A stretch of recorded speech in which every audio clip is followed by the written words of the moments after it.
Health Nuts, episode 28. You're listening to Health Nuts with Dr. Chris Carr. Making lifestyle changes is hard for many people, and not knowing what to do or how to do it makes the task all the more daunting. Here at Health Nuts, we focus on helping you live a fuller life by discussing everyday health issues and exploring breakthrough solutions on how to overcome them. And now, here's your host, Dr. Chris Carr. Welcome back to another episode of Health Nuts. I'm your host, Dr. Chris Carr, and today I got an awesome guest for you today, and her name is Christa King. Christa's coming in all the way from Portland, Oregon. She has her own podcast, been going at it for about 65 episodes in over the past year. That's called Fitlandia. So once you get done listening to this one, give her a like and a follow at Fitlandia. She's a nutritional therapist, a health coach, and a certified hypnotherapist. She's had a long journey getting to this point. She was in corporate America, and now she's devoting all her time to helping all of you live a healthy life.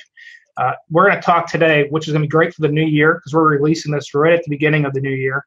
We're going to be talking about mind zoning as well as harnessing the power of your intention.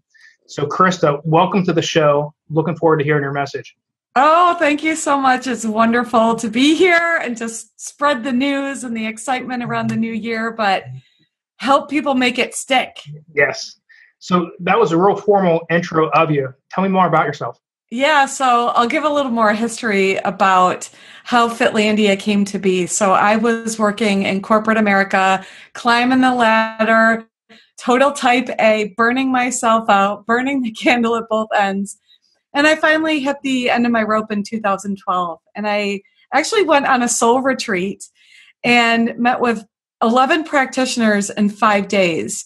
And it completely 180'd my life. Within 4 months, is when I left my corporate career, like for good, and moved on to become a hypnotherapist, got my second coaching certification, but then also went on to become a nutritional therapist. And it was through that process that I found what was truly missing in the diet and fitness industry, which I call the four cornerstones of fitness, which is good nutrition, daily movement, positive thinking, and community connection. I'm a researcher and an analyst from my corporate background, and I just started to geek out on the statistics. And through that, I cracked my own health code, and I've maintained 50 pounds of weight loss since then. Yeah, I was looking. That's how I found you. Was watching your podcast and watching kind of your journey. And then when I was on your site doing homework, I was looking at those before and after pics. Nice work. Yeah, thank you. It's always funny to get people's reactions. And I should say Fitlandia is not a traditional quote-unquote dieting site. In fact, we're the anti-dieting site. The only before and after picture you will see is my own. I promote body inclusion. I promote health over skinny. But I do put that out there because people do want to see visually what is the power of what you're doing. And the reactions are always... They always remind me of how far I've come. Yeah, it's a long way. And it was a good segue because one of the things I talked to my patient base about, as well as on this podcast, is I always ask them to define health. And I was asking a couple of patients yesterday, if you had to define health, what would you call it? And a lot of them will always go back to how you look and how you feel. But as you know, you can look great and still be toxic as can be on the inside. Yeah, exactly. So I'm a big fan of no, let's make you healthy from the inside out, including mentally. Right. So I'm looking forward to getting into your message, especially with this new year, because at this time, there's two most common seasons where people are into getting healthy. And it's, we have their attention now at the first of the year, and then usually it's summertime when they're getting ready to go to the Bahamas for their week cruise. They're trying to get right. January and May. So I think we'll have some attention on this one with the kind of the mindset piece of it, the mind zoning piece of it. What kind of the background behind it? What do you have to go? Yeah, so my big thing is first educating people on why diets fail. So again, geek by nature statistics, nearly 70% of people that go on a traditional diet, right, counting calories, counting points, they fail at reaching or maintaining their goals. 70%. When really what's happening is two things. There's the physiological reliance on sugar, alcohol, and refined carbs that fires up the reward center in the brain. It feeds the bad bacteria in the gut, which then drives cravings, keeps that cycle going. But then there's also the thought patterns that we've developed since infancy around food. And again, it all relates to that primal need to feel safe. So when, we grew up and we were self-soothing with cookies or candy to get over things, that's firing up the pleasure center in the brain and reinforcing a message that food equals safety. So we haven't learned how to deal with our stress in ways that actually support a healthy lifestyle. So people think they failed, right? They ran out of willpower, and it's not about that. It's about your brain is actually working perfectly to make you feel safe. But what we want to do is create new neural pathways so that when you feel stressed, then you're like, okay, I'm going to go do some breath work, or I crave taking a brisk walk, or you know what, I'm going to create this beautiful meditative process and cooking a healthy meal for myself and my family. So really that's what mind zoning is all about, is creating those new neural pathways so that when you do get stressed and you feel like you're being chased by the tiger, your boss is laying into you, your partner is not showing up the way you need, you're not, whatever, all the things, divorce, moves, all the major things that we all deal with in life, these are going to create new ways for you to get through those in a healthier way that keeps you moving forward. Yeah, I love that. And I have so many questions just based off of that, because I can kind of go back to my own experiences. When I grew up, we were talking about, food and reward, and I see my parents do it with their grandkids, and mine's is too young, but they have 3 other grandkids that, they get a good report card and they will want to take them and spoil them. And it's that recognition at such an early age of that behavior that you're training the young one, here, you do this good, but you have to do this. And they think that they're both good for you. How do you get them to break that? Well, there's the reward system that's powerful, right? So there's other ways that you can reward yourself. But the easiest thing that anyone can do about creating a reward system that supports their goals is figure out what you love to do as far as movement and good nutrition goes. Now, usually when I share that, the first thing someone will say to me is, I don't have enough time to exercise. Right. I don't have enough time to cook my own meals. Those are negative thought patterns that have already been cemented and created in the brain. The beautiful thing is you can reprogram and rewire your mind. And I want to start by saying this. When you are cooking your own meals, eating a whole foods diet, not packaged, not processed, and you are moving every day, carving out time for real connection and positive thinking, you will actually get more done in your day than you are today.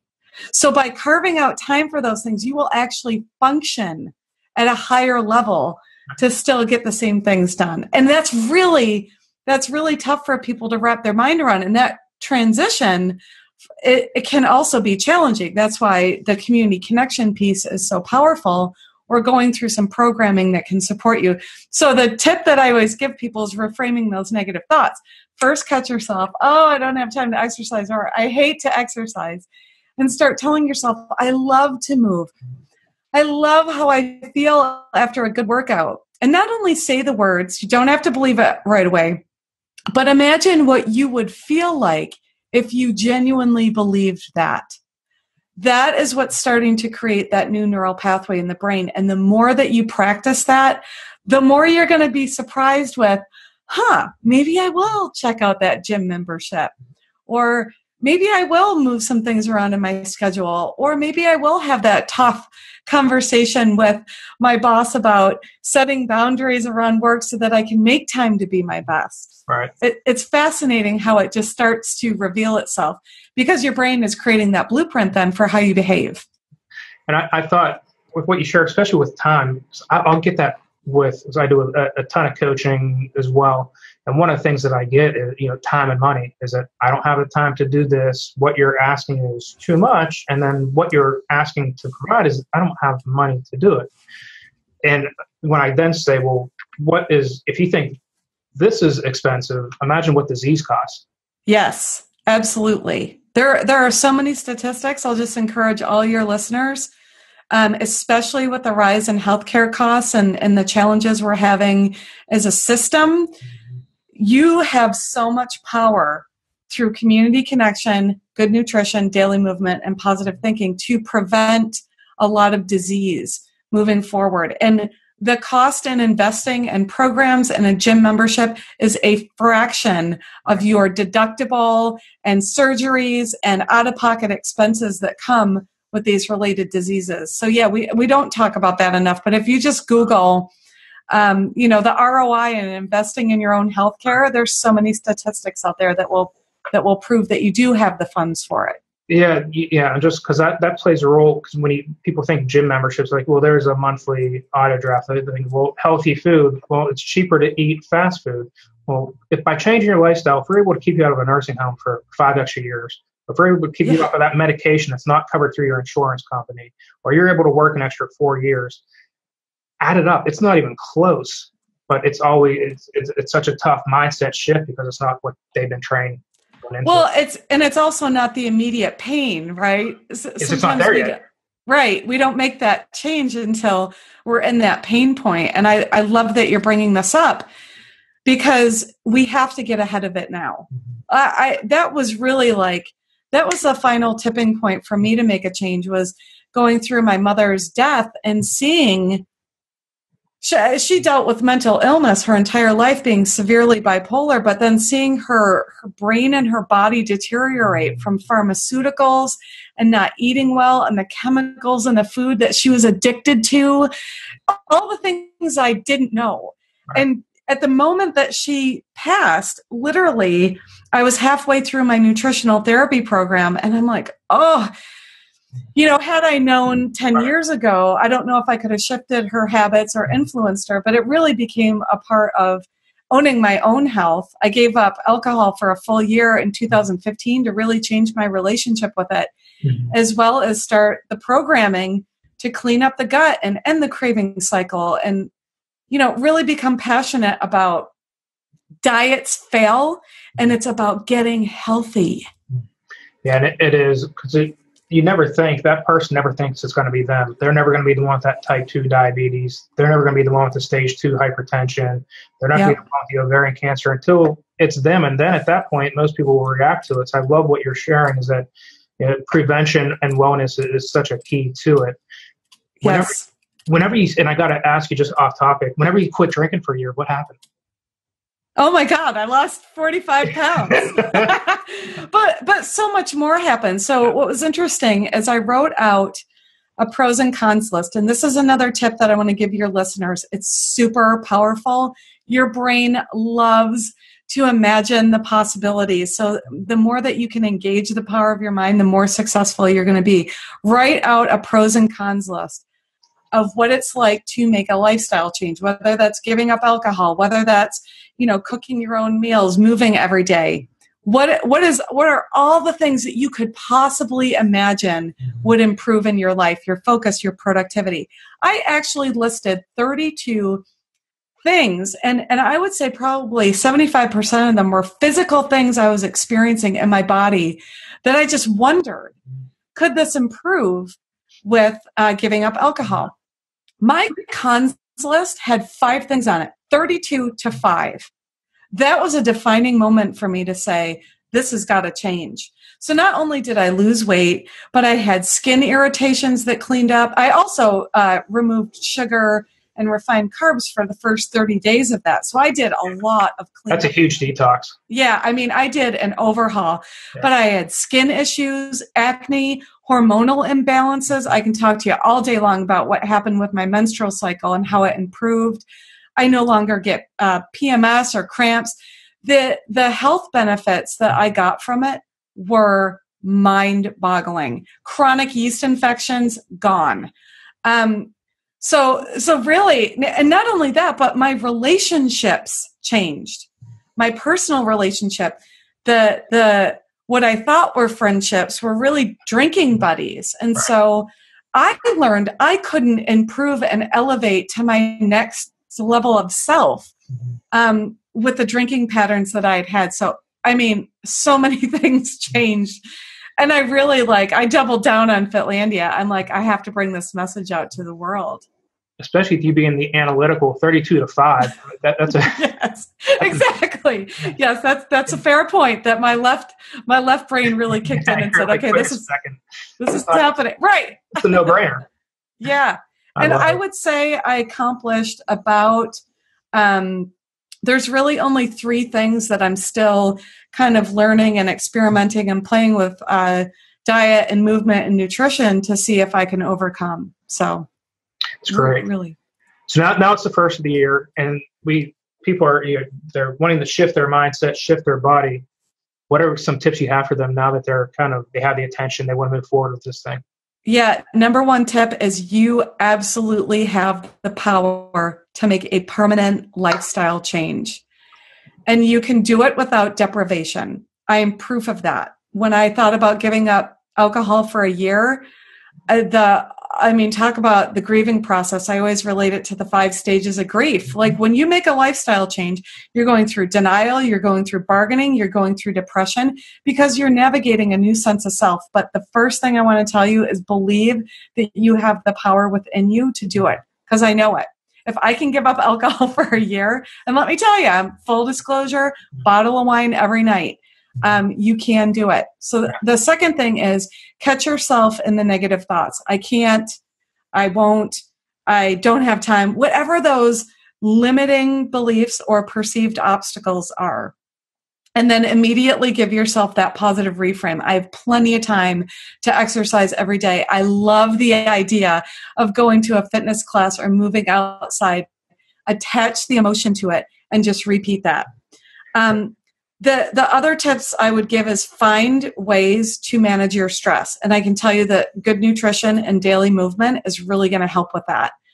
Our brain loves boosts of oxygen, endorphins from moving, and you don't have to do like an hour big time workout. Just getting outside and taking a brisk walk for 20 minutes, or for people that are in a real time crunch that love a good like cardio boost, like a 7-minute HIIT workout. We all have time for 7 minutes.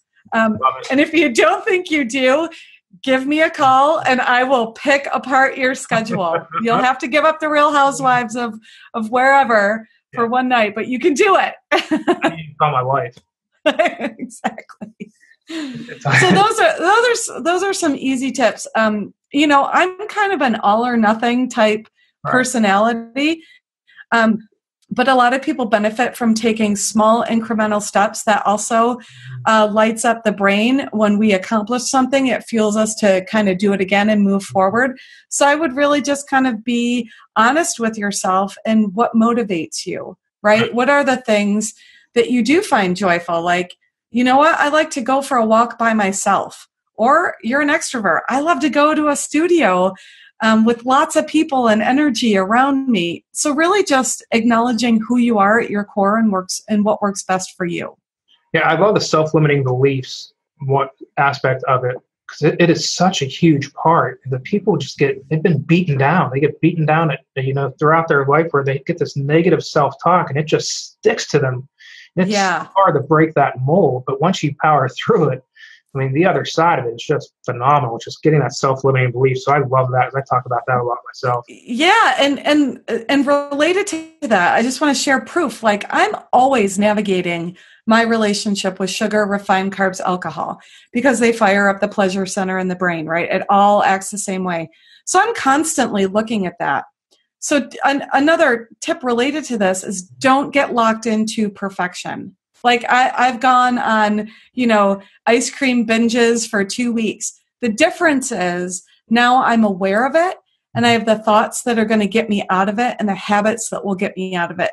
So I don't beat myself up. I don't shame myself because that's only going to take you back into an old pattern. Instead, I'm able to go, okay, what's going on? Oh, wow, I'm celebrating the launch of my book and I'm drinking more than I want to again, or more than I had been. So what do I want to do with that? I just take that in as information and I give myself permission to either, experience the holidays differently, but I know what's going to get me back on track so that I don't go back to another 40-pound weight gain. Because I'm like a lot of your listeners, I've been yo-yo dieting since the age of 12. You know, you name it, Weight Watchers, HCG, this cleanse, that detox, all of it. So I know deep down, but those thought patterns are going to get you out of it. So don't expect perfection. Just keep moving forward. Right. It's such a huge share too. Is you fail forward, but at least everyone's going to fail. I mean, it happens. I fail all the time, but when you move forward, the question I want to ask for you, because it is, I was never in your shoes where I was overweight, but I had other things within my lifestyle I needed to eliminate. But the weight loss is what eventually happened to you? You're like, when it clicked, because you had tried for years. Yeah. And you finally said enough. Did you just get really pissed and say, okay, was that what it was? You just got. Yeah. I love this. I love this question because I ask everyone that does this. I call them stories of transformation on my podcast. And I ask them, like, what was that one moment? And it's different for everyone. Some people, it's kind of a buildup and they just started moving one day. For me, it was much more abrupt.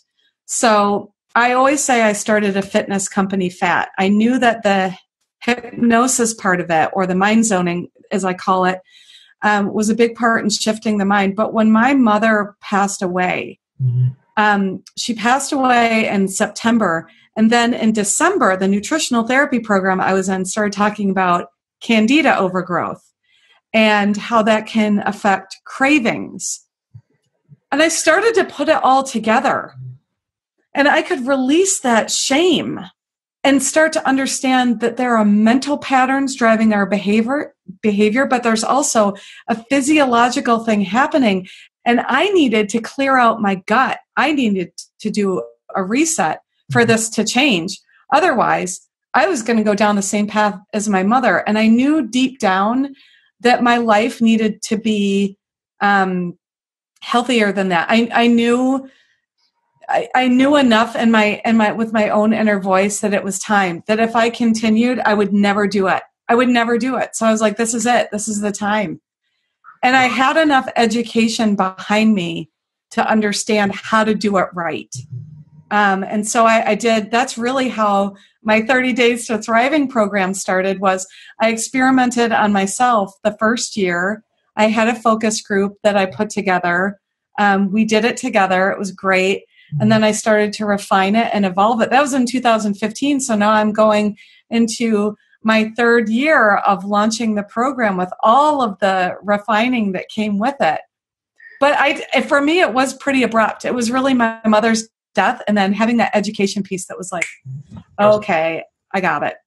I love the congruency part as well. So there's a lot of practitioners in my field, in medicine and other fields, that they don't teach what they preach, and they don't walk down the same line. They coach it and they'll tell others what to do it. Yet, they might smoke, or you have 40, 50 pounds overweight. It's like, how can you be congruent? So someone like you who's lived it and has done it, I respect, because it's, you're selling your own story. Yeah, and I want to make a comment about that, because you'll see a lot of nurses in particular that struggle with obesity.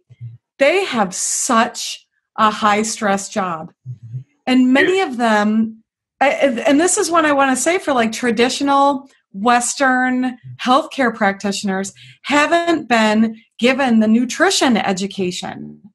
So they don't even understand their own stress response. They don't even understand, good, bad gut bacteria. So like the message I would like to say to them is, they don't know what they don't know. So don't feel shamed. And I think that's really what it was for me. Like, I started a fitness company fat, but I was determined to crack my own code and be the example. Right. But there's a lot of practitioners that can't do that because they really don't know the inner mechanics of what's happening, because they just haven't received that side of health and wellness from a nutrition perspective. You're completely correct. Yeah, they're not required. It's not in their curriculum, most parts.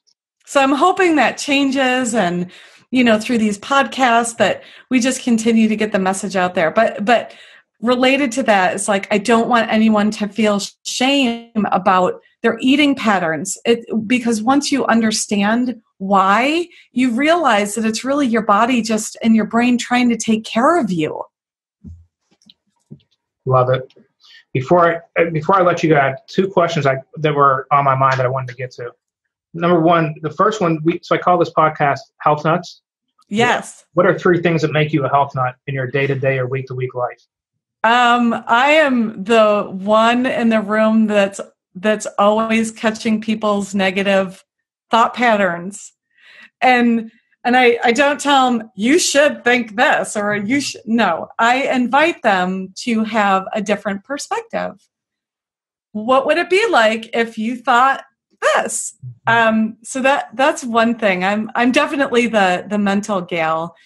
The other thing that makes me a health nut is I am constantly researching and understanding different foods, different dietary, somebody called them dietary strategies the other day. And I love that. Like I'm like my own science experiment right now. I'm a big fan of intermittent fasting.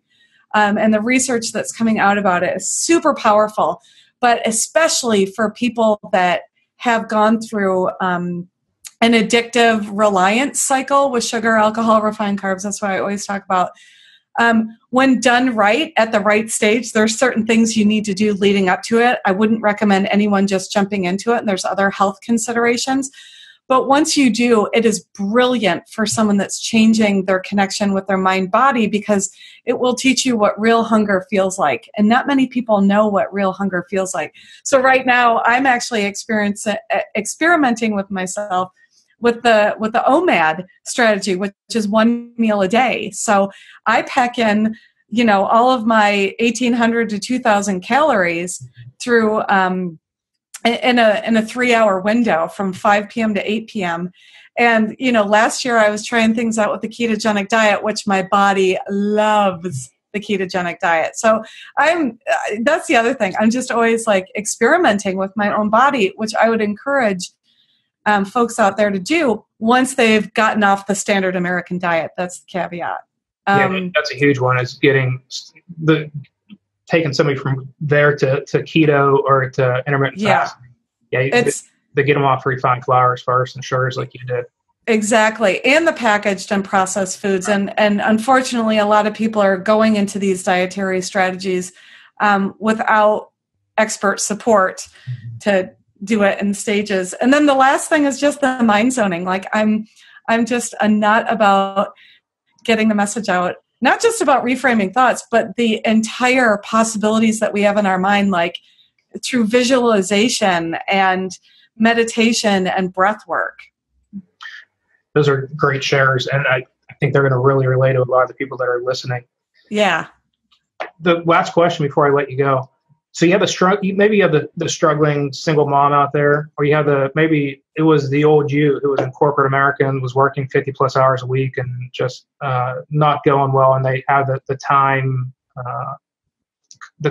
issue in their head, or they've tried and they failed. What do you say? What do you say to that person?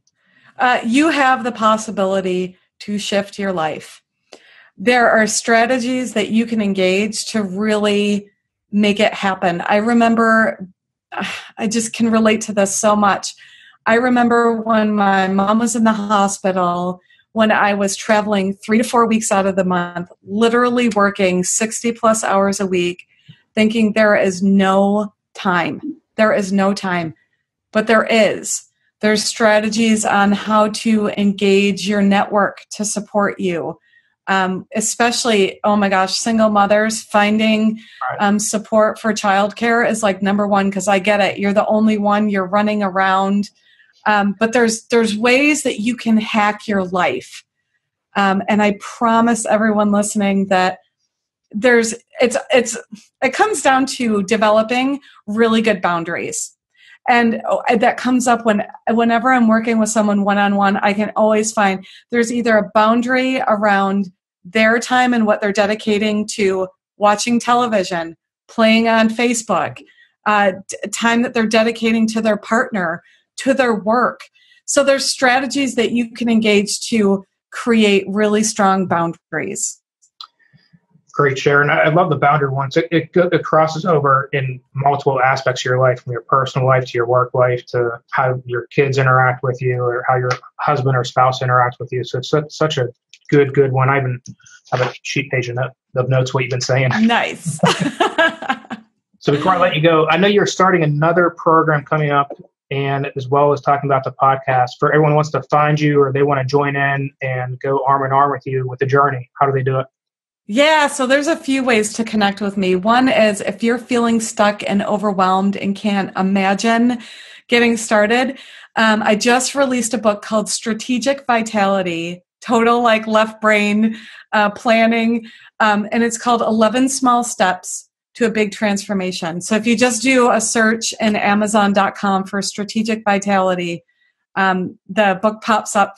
There's also a companion lifestyle planner and journal that goes with it that is brilliant to give you an easy way to track your food and how then that supports having a really productive life. So if you're feeling stuck or overwhelmed, get the bundle.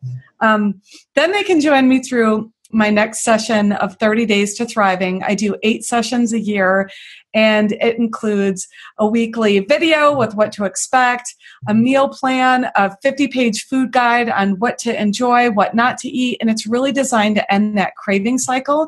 But then it also includes a mind-zoning audio bundle, so you get 5 sessions that come with it that you can listen to anytime. They're yours forever. And then you get on a weekly live coaching call with me where I truly help you navigate, like, I don't have time. Like, okay, let's look at that. What are some strategies?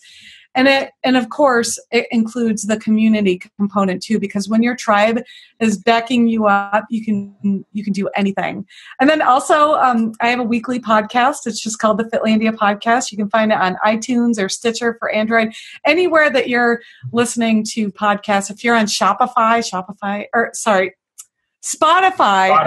Yes. So if you're on Spotify and that's how you listen to your music, they just started adding podcasts, and Fitlandia is on there too. So what we'll do to the audience out there, the links to Strategic Vitality, to her web link, as well as her podcast, those will all be in the show notes. Make it easy for you, so you can just click on there, and it'll take you right to those areas to find Christa. Christa, you've said it all. I've said it all. Thank you so much for having me on the show. It was great. And to the guests, I'll talk to you next week. Have a blessed week. Bye now. So, you've heard from the experts yourself this episode and have gotten some golden nuggets on health. There is so much more to come and so much more to learn. Head on over to pghcw.com. Again, that's pghcw.com, and sign up for our newsletter where you'll receive free info on how to get and stay healthy. Thanks for listening, and we'll see you next time on Health Nuts with Dr. Chris Carr. Be sure to subscribe to the podcast and please leave a review.